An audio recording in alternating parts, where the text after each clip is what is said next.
Welcome to Inspect. My name is Ajay Karwal, and my guest today is Helen V. Holmes. Helen is a recent turned freelance designer developer from Charlottesville, Virginia. She's previously worked at GitHub, Heroku, and Mozilla. She regularly speaks at tech conferences around the world and is currently getting her business off the ground and working on a new product in the hardware and art space. So, welcome to the show, Helen. Thank you so much for having me. Yeah, glad you're here. You're actually my first international guest on the podcast. Oh my goodness, this is very exciting. Yeah, you're the first guest that I haven't met in person. Like the previous guests that I've had are people I've worked with in the past, so this should be interesting. Well, now we know each other. Yeah. Now we've met. To be fair, like through a video conference, but that is good enough. Yeah. We live yeah. in a digital age. Yeah, exactly. This is the way everyone's doing it now, right?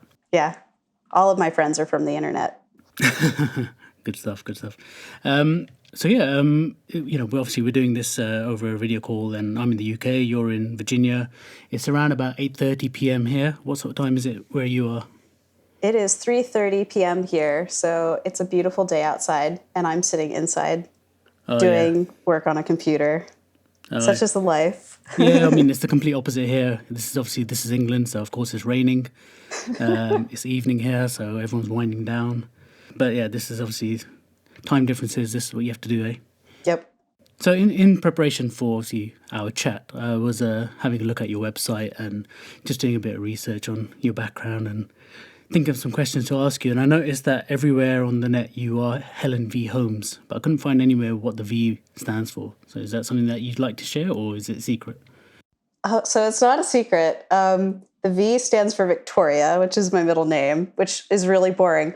But as a fun story, I did once work at a previous job where for 5 months, my boss also asked me the same question. He was like, what does the V stand for? And I told him, like, oh, it's just my middle name. It stands for Victoria. And he goes, oh, I thought it stood for verses. Like you were at like internal strife with yourself at all times. And I was like, no, it's not what it's for. That would have been a much better story. I know, right? So let's just pretend nothing I said happened. It stands for verses. It's Helen versus Holmes at all times. Constant internal strife. I'll just cut that bit out. Thank you. So you're from Virginia, Charlottesville. I've never been there myself. I mean, is that where you grew up? Have you always lived there? So I'm actually not from Charlottesville originally. I'm from the burbs right outside of Washington, D.C. So I am from Virginia originally, but I've moved within Virginia. But when I think about where I grew up, I spent all my summers actually in this really small county called Sullivan County, Pennsylvania, which is surrounded by nothing and farmland. So I think of that as like home. But yeah, now I'm from Charlottesville, I guess. And how different is that from where you actually grew up? I mean, it's I would say it is a lot cuter, if that makes sense. When I was growing up in the burbs, you had to drive everywhere. And in comparison, Charlottesville is really walkable. So I really like that. It's also a lot more southern.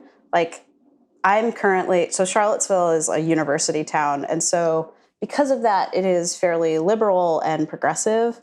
But you only need to drive 30 minutes out of it, and it becomes farm country again, which is sort of like a culture shock. You really don't have to go very far before you meet people from very, very different walks of life. So it sounds like it's a fairly sort of smallish town, maybe a little bit more rural. Is there a big tech scene in Charlottesville? Where are you from? Not really. So the tech scene here is pretty sparse. It's a beautiful town, but all of the tech that is happening, if it's happening at all, is either coming from the university, and I'm not a student, so I'm not part of the university, or there are 2 agencies in town, and I obviously don't work for either of those either. So my personal tech scene is even smaller than the one here. So I mostly get in my hanging out with other developers and other designers by meeting other remote workers and going to conferences. Mm-hmm. So you said that you didn't work at any of those agencies. So when you were working, not for yourself, for other companies, were those in Virginia or were those in other cities around the US? So my last job was actually with Mozilla. So my last full-time job was with Mozilla, and they are based in San Francisco. So I was remote. I was on the developer tools team, and everyone was remote almost. or at the very least, like everyone was spread out, even if they weren't remote. So I didn't like I always felt like I was very much part of a team. I never felt left out because everyone was all over the world. It was pretty crazy. So I got really good at remembering time zones, actually. Was that quite difficult to work that way? Um, it was not too difficult to work that way once you got your head around, like, oh, so and so is in this city. That means I can ping him around this time. What was difficult is that because I'm on the East Coast of the United States, obviously Europe would always wake up before me. And so I'd always wake up in the morning and I'd have emails and bugs. And that sometimes was like kind of like the daily grind, you know? It's like, oh man. All right, cool. Did you try and adjust your working hours to suit, the majority of the company, or did you just sort of stick to your local time zone? So I actually 9 to 5 for me was perfect because I could talk with Europe in the morning. Um, like when I would sometimes wake up kind of earlier if I knew that like I was working with people mostly in Europe for a particular sprint. And then my afternoon is morning for San Francisco. So it actually worked out pretty beautifully. Okay, good stuff. Good stuff. And that was at Mozilla. And so before, you've also worked at sort of a couple of other bigger companies, GitHub and Heroku.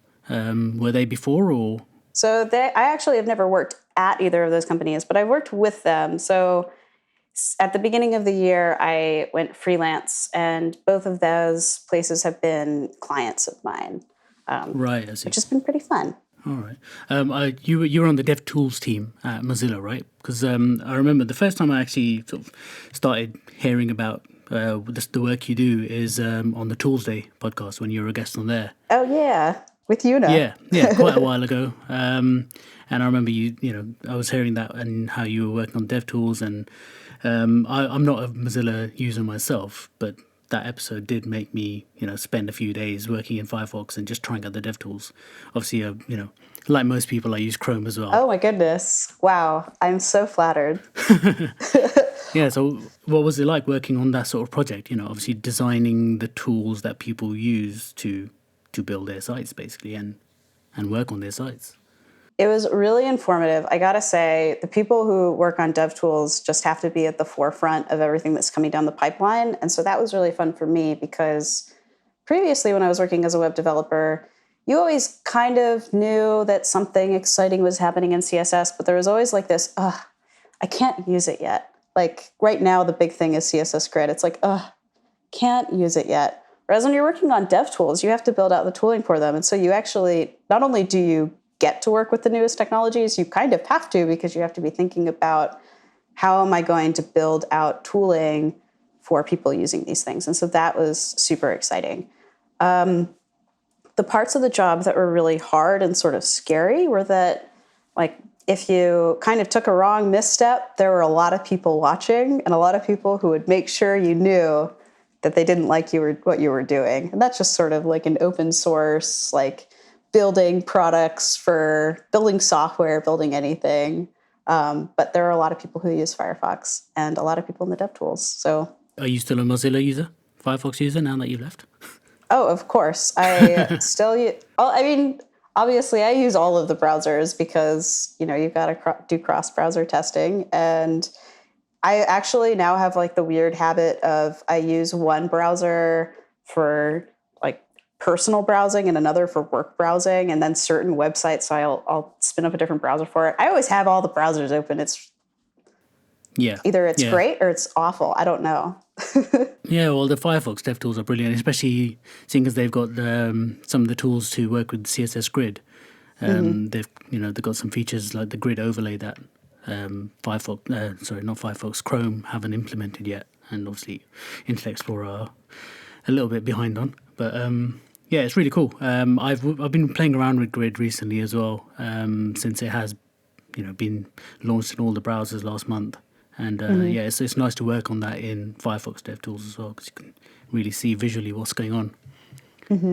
Yeah. So now you're working for yourself. Now you've set up your own consultancy business, I guess, or freelance. Yeah. So I'm technically an LLC. I don't know what that means in Great Britain, but I set up my own business at the beginning of the year.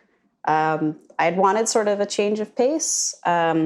one of my very good friends went freelance around the same time. And so we both were setting up our companies in parallel. And that was really encouraging because we both were able to give each other advice about like trying to write contracts for the first time and how we did our taxes because it's different when you're a business and all of that sort of stuff that is kind of boring. But I have really enjoyed it because now I get to solve all sorts of different design problems.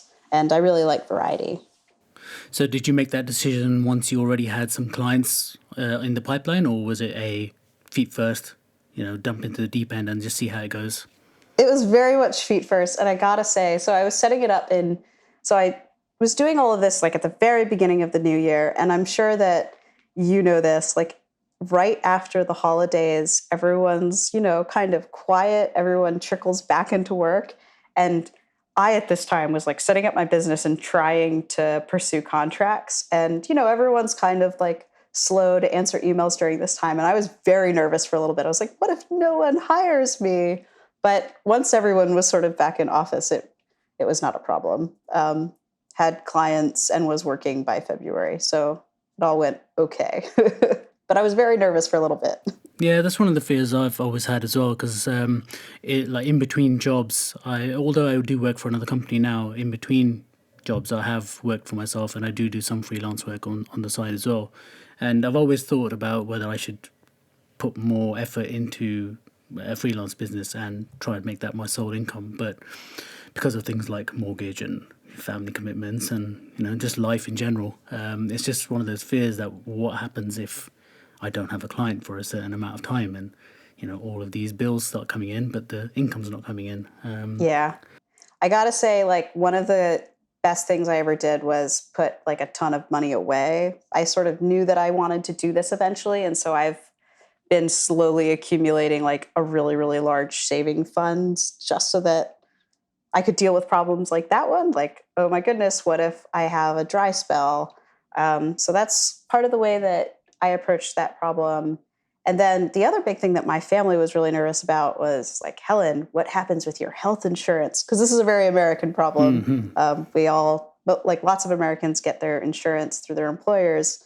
But luckily, my husband also works. So that really helped. I get my insurance through him. But yeah, that was like one of the big fears that like my immediate family all had. They were like, how will you go to the doctor? Yeah, yeah. Well, it's quite an important one, isn't it? It is an important problem. Yeah, there's a lot happening around that in America at the moment, but we won't make this a politics show. Yeah, I know. Pretend I said nothing. Yeah. So are you working with, any exciting projects at the moment? Is there anything that you can talk about, that you can share? Oh, yeah. All right. Okay. So, like, broadly, something I'm working on, obviously, my business, like, I kind of talked about that, which has been fun because now I kind of pursue, like, where do I want my portfolio to go? Like, what sort of problems do I want to solve? And that's pretty exciting. But when it comes to, like, a cool project I'm working on, I'm at the very beginning of a brand new project, which is always a fun place to be. It's all sunshine and rainbows right now. So for a few months, I'd been working on, like, this brand new portfolio, and that's finally launched. But now I have space for this new project, which is something I've been mulling over for a few years. It's like this remixer for famous art pieces that I'm hooking up to a hardware display board. And so that's part hardware, it's part iPhone app, and then it's also a server that processes the images and like spits them out onto the board. And I'm super in over my head. I don't know what I'm doing. It feels great. Every little problem is really hard to solve.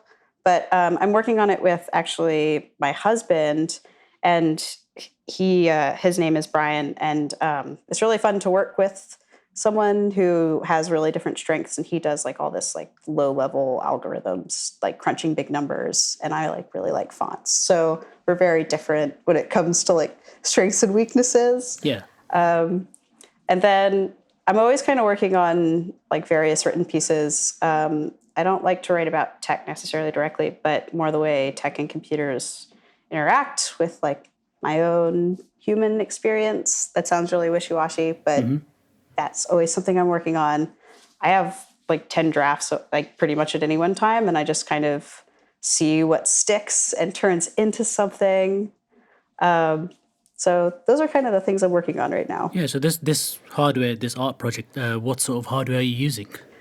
So I am designing my own PCB board for it. It uses NeoPixels, which if you look them up on Adafruit, they just kind of look like these tiny little squares. They're like these tiny programmable LEDs.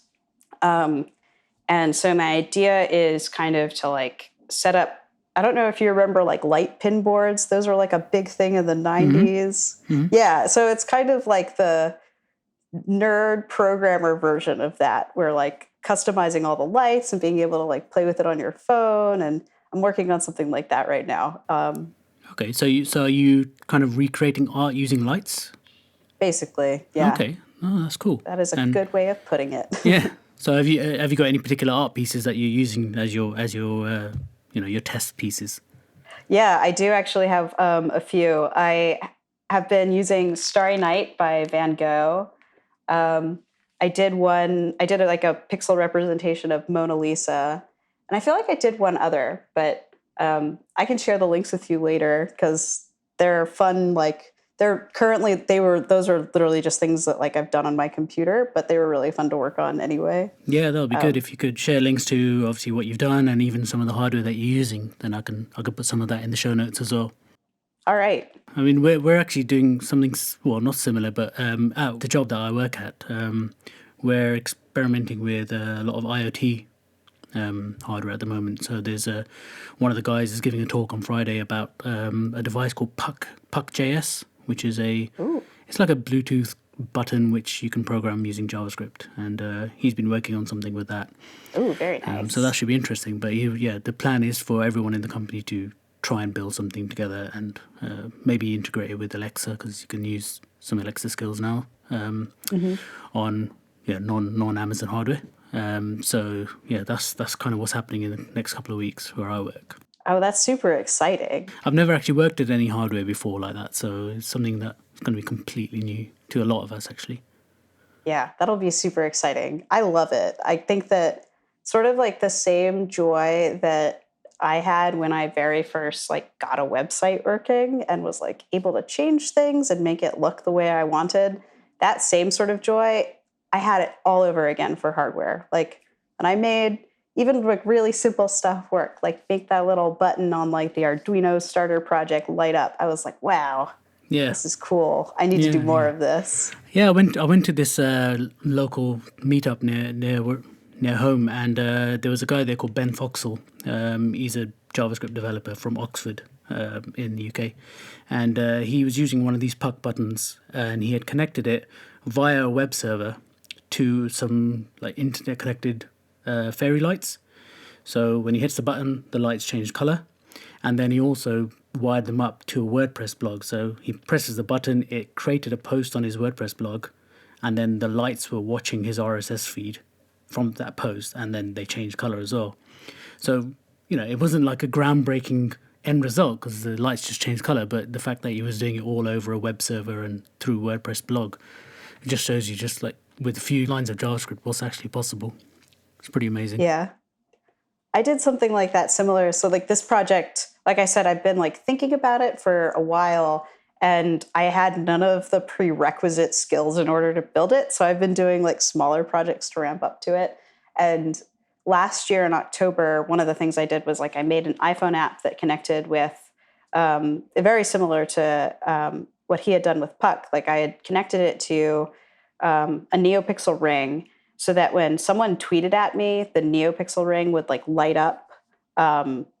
You can set like a custom link color that you see on your profile on the web on Twitter. So like mine is like a deep blue. So the NeoPixel ring, when anyone tweeted at me, it would like light up their like predefined color. And no one understood it when I tried to tweet about it because it was really confusing. But it was a lot of fun to work on. And then everyone starts tweeting at you and you got this strobe light going on, yeah? Yeah, that's actually what happened. Like I was at a conference, like playing with it. Like it was sitting in my lap and like I was trying to explain what was happening. And then everyone starts tweeting at me. And then I'm like, oh my God. Like I was like trying to like put it under my shirt and like crumple it over myself. Like, oh, I'm sorry. Other people giving talks at this conference, I'm like lighting up in the crowd. What's going on over there? Excellent, excellent. So that's a really nice segue actually onto conferences, which was my next question. So you've spoken at quite a few places. You've got a few videos on your website that you've shared. What was the most recent one talk that you've given them? I think my most recent talk was at ViewSource. That was in Berlin in September. Yeah, that sounds right. What was the topic of that one? I gave a talk on web typography. It was called Type as You Write. And it was all about how you can use progressive loading enhancements to have really nice web typography on your websites, but also not like create terrible loading experiences on mobile where like you can't even see like any of the content yet, which is like something you see on like a lot of sites on mobile on the web where it's like you're just waiting for a couple seconds, like waiting to be able to read anything. Like that's lame. The talk was about getting rid of that. Okay, and are you speaking anywhere else this year? Yeah, so I am speaking at Revolution Conf in June, so that's coming up really soon. I'm giving a talk on ways to get designers into your code base. I actually have a discount code, which I could link to later, but that is like currently my only speaking engagement for this year. I had to like put like a pause actually on the public speaking while I was like getting myself situated at the beginning of the year and getting clients and everything. So now I'm like ramping back up again. So is this talk going to be, because you've done a similar one before about getting designers into the Xcode code base? Didn't you do something with iOS? Yeah, so the first time I ever gave this talk, this was over a year ago at this point. I gave it in March of last year. And at the time, it was called 10 Ways to Get Designers into Your Swift Code Base. And I gave it at a Swift conference. And since then, my philosophies have, I would say, matured. And I actually think that sort of the main things I want to communicate with that talk really transcend necessarily technical architecture. And when I gave the talk before, it was like really embedded in how do you get designers into a Swift code base. And like I said, I think that a lot of my talking points like really don't necessarily have very much to do with the code. Oh, that's good. It's good that you've made an evolution of a talk that you've given before as well. So it'd be interesting to see how your opinion has changed on this topic within a year or so. Yeah, hopefully everyone likes the evolution. Hopefully it's good. Yeah. So how do you get into speaking at these events? Is this something that you pitch for, or are conference organizers approaching you now? So it's a little combo of both. In the beginning, it was all pitches. Now it's still mostly pitches. And occasionally, like once in a blue moon, a conference organizer will reach out to me. So before my company could send me to speak, now I'm all by my lonesome. Conferences need to find the budget to have me come out. So that kind of changes the dynamic a little bit. Some conferences, I'll get accepted and like they'll love the talk, but when we come down to brass tacks of how do I get there, sometimes it's not always possible for me to attend. Okay, yeah. So how does it work with conferences? I've never spoken at a conference. So just a bit of history about why I started this podcast is I've never really been a confident public speaker, like in talking in front of big crowds. I can't even talk in front of a microphone, to be honest. So I thought that, before I sort of try and talk in front of a crowd, let me just build up some experience in talking about topics that I'm interested in. So that's why I started this podcast, actually. And because the goal, it ultimately is to try and talk publicly as well. But at the moment, I've never spoken at a conference. So do they generally sort of cover your travel costs? Do they get you to the conference, or are you left to your own devices to get there? So it totally runs the gamut. Unfortunately, it really depends on the conference. But I, as a rule for myself, only attend conferences where they can cover my travel and cover my hotel. But some conferences, especially the ones that are not for profit, sometimes they can't cover anything, and so they'll look for mostly local speakers, people who can just drive there. Any meetup basically kind of runs on that model because meetups are typically, they're run like they're run by people like us who have full-time jobs. They're just looking for someone to come and like talk for 15 minutes to like 30 minutes on like something cool they're doing. And that's like a great way to initially get started, is by like going to meetups. Whereas like some of your larger conferences, they're able to cover your travel. It just depends. They're just questions you need to ask. Yeah, sure. Do you remember what your first big conference was, what the talk was about, and how you actually got onto that conference? Oh my goodness. Like it was yesterday. My first talk was at Cascadia. This was Cascadia JS. That's a conference that happens. It kind of moves between Seattle, Vancouver, and Portland. So it actually goes up into Canada some years, and then others it comes down into the States on the West Coast. It What had happened was they had they had a GitHub where they were accepting proposals. So you opened up an issue and you like put in your talk abstract in there. And my talk was actually originally rejected. And then later they emailed me and said like, hey, we had a few dropouts. Would you like to come? We always love to have like brand new speakers because, like we like to get new people talking. And I was like, yes. And I had decided that the proposal that had been accepted was one on like JavaScript prototypal inheritance. And looking back on it, I have no idea why I chose that, as I really was just like trying to get accepted to a conference. And this was the abstract I had written. I had never written one before. It wasn't a very good abstract. I very immediately felt like, oh my goodness, I don't know anything about JavaScript. How on earth am I supposed to write a talk about JavaScript? Explain it to other people, which is not true. Now I can say I know stuff about JavaScript, but at the time I really felt like I didn't. I basically, what I did was I wrote out this like long thing on JavaScript in a gist file, like a private gist. I morphed it into a story about like learning styles and also still about JavaScript. And I sent it out to people. And it's really funny because this was such an important part of writing a conference talk, even for me now, because I sent it out to some people who I really admire, and large swaths of it were just wrong, which I'm so glad I had it looked over because, it's always important to have your code reviewed. And that's what I needed. So I cleaned it up. Getting to the conference at the time was actually pretty challenging because that year it was being held in Blaine, Washington, which is like when you look at a map of the United States and you look on the West Coast, it's like at the very, very tip, like right along the line, like before you get into Canada. And getting there is actually logistically kind of difficult. Like I was living in Charlottesville. I took a bus up to like the next big city, which was DC. And then I had 2 flights. And then once I landed in Seattle, which is like the next big city away from Blaine, Washington. And then I took a train and then I took a bus. My nerves were wrecked. I was so terrified. I was like really, really nervous. Like I wasn't like eating food. I was like, I have to give a talk in front of people about a thing I don't know about. But I will say this. It was all fine. Like everything went well.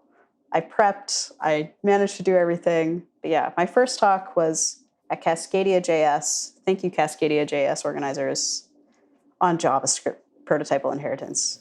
Is that a conference that still happens now? It doesn't happen anymore. And I believe the conference organizers actually did write up a blurb about like why they decided to discontinue it. And I don't remember the specifics. But another conference called Seattle JS has popped up sort of in its place because there was a lot of love in that area for Cascadia. Okay, that's good.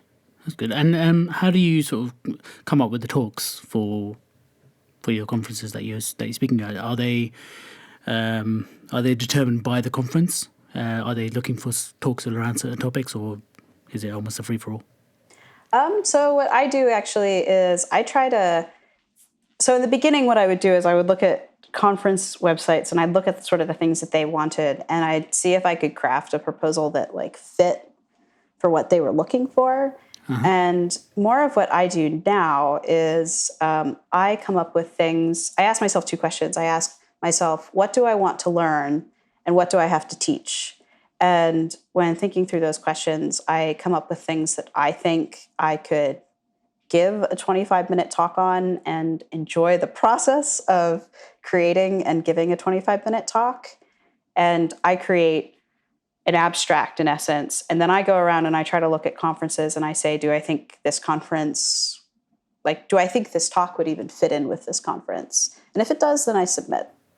And then from there, it's all systems go to actually try and write something and come up with the talk. Yes, exactly. And from there, I look at my abstract, I say to myself, what was I thinking? And then, you go and you make it work. You make it happen. Oh, excellent. Are there particular places where you can find out about conferences that are looking for speakers, or do you just need to check on the conference's own websites?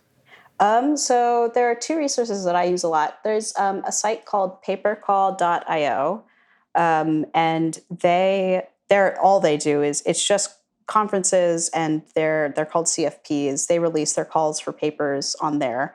And I actually keep all my talk abstracts in there, even for conferences that don't use that service, because they just have a nice little setup for organizing your talks. And then there is a really great email subscription service that is called Technically Speaking. And I can't remember the names of the two women who run it.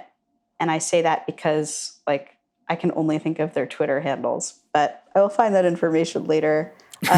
They run sort of, I'm not sure if it's weekly or if it's biweekly, but they run a tiny letter where they have just sort of rolling, these are currently conferences that have open CFPs, and that's pretty great. And there are a few other services too. I'm actually writing a really long blog post on how I write talks.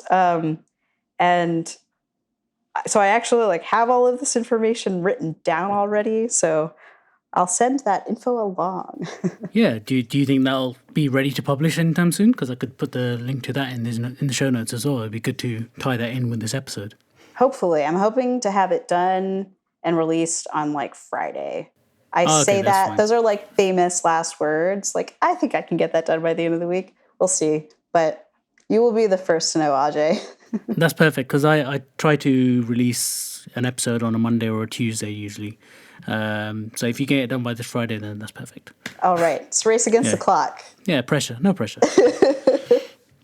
All right, no, brilliant. There's some good advice on public speaking. Definitely I'll check out some of those resources. It's something I'd love to get into. I just haven't really had a chance yet. And I suppose meetups, there are a few meetups where I'm from. So I'm based in a place called Wokingham, which is in Berkshire. So it's about 30-minute drive west of London. But it's quite a growing tech scene. There's a lot of big companies around here, and because it is just outside London as well, a lot of companies are moving here to get out of the sort of the rush zone of London, and a lot of people are actually living here as well and commuting in, because it's a commuter town, I guess. Mm-hmm. But yeah, it's growing, so there's quite a lot of smaller meetups and smaller tech events that happen within the Reading and Berkshire area. Mm-hmm. So I do try and go to as many of those as I can, but I haven't spoken at any of them yet. But yeah, I just haven't thought of a topic. I think that's the hardest part. You're about to learn all of this stuff about hardware at work. Obviously, you need to write down your experiences, because other people would learn from you. Yeah, you have something to say. Or just do what you did and just pick a topic and then learn about it later. Yeah, I will say it's a stressful way to. It is a stressful way to go and give talks, but I will say you are very proud of yourself at the end. You're on cloud 9 after you've given the talk. Yeah, cool. That's all of my questions that I had. Do you have any questions for me? Do I have any questions for you? I know we didn't prepare this section, but... Oh my goodness. I want to ask you, if you were to give a talk, what do you think you would give it on? I almost want to workshop this with you right now. We can come up with a talk that you can give. Well, I spend most of my day working with CSS. So I suppose that's the topic that I've got the most experience with, that I'd feel most comfortable talking about. So yeah, maybe I could, follow in the footsteps of people like Rachel, Andrew, and Jen Simmons and start talking about CSS Grid. It's obviously the hot topic at the moment, and not everyone's explored it. So yeah, maybe that could be a thing. I would love to see like CSS Grid like remixed with like other really cool, like there are so many people who talk about like the magic of CSS in essence. Yeah. I feel like even that term, there is definitely. Have you seen the stuff that Jen Simmons has done, where she's recreated like Mondrian art and she's done a load of experiments? Oh yeah, no, so Jen Simmons and I actually, she works at Mozilla. She and I work together on the tooling for the Firefox developer tools. So I am very familiar with her work. She does really cool stuff. Yeah, so she's done some really cool experiments with Grid, and obviously if you just have a little browse around on CodePen, some of the things that people are creating with it are amazing. There's games and all sorts. Yeah, so maybe something like that. But I don't know. I've thought about this for a while, and I still don't really have an answer. But I will. I'll think about it. That's You'll all be right. the first to know. I do want to be the first to know because I'm excited about it. I don't know. I really do believe like giving talks is really, really great for one's career, and there's just a lot to be said about technology. You should do it. Yeah, definitely. Have you ever given any talks in the UK, or have you got any plans to? Have I ever given any talks in the UK? I have not. I would love to. UK conferences, hit me up. Yeah, there's quite a few big ones around here. There's, especially in Oxford, there's a few in London. I wouldn't be able to name them right now.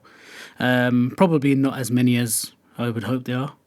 A lot of them tend to stay around Europe, so they're a bit more accessible to everybody, but there's just not enough. It'd be nice if there were some bigger ones who were looking for people. Mm-hmm. But yeah, it'd be great if you are ever here. Definitely share the details, and hopefully we'll meet up in person one day. You never know. That would be wonderful. Then we can meet IRL, not just like over Google Hangouts. Yeah, well, this is IRL now, isn't it? This is real life. It's like, it's true. It's real time. Yeah. Cool. So, all right. Well, it's been great having you on the show. Thanks for being my first international guest.